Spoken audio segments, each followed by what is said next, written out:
అసలు తుఫాన్ ఎలా వస్తుందో తెలుసా? సముద్రం మొదట ప్రశాంతంగా ఉంటుంది, అలలు మెల్లగా తాకుతూ ఉంటాయి.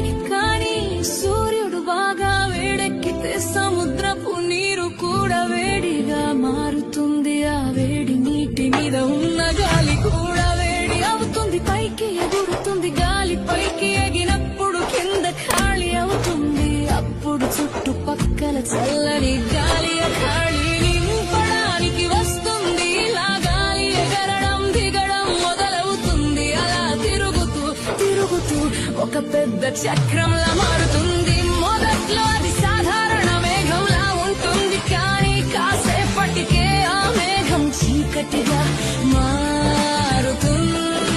మేఘాల మధ్య మెరుపులు మెరుస్తాయి, గాలి గర్జిస్తుంది. సముద్రం మీద గాలి వేగం 60-80-100 కిలోమీటర్లు పెరుగుతుంది. అరే ఆ క్షణం తుఫాన్ ఏర్పడుతుంది.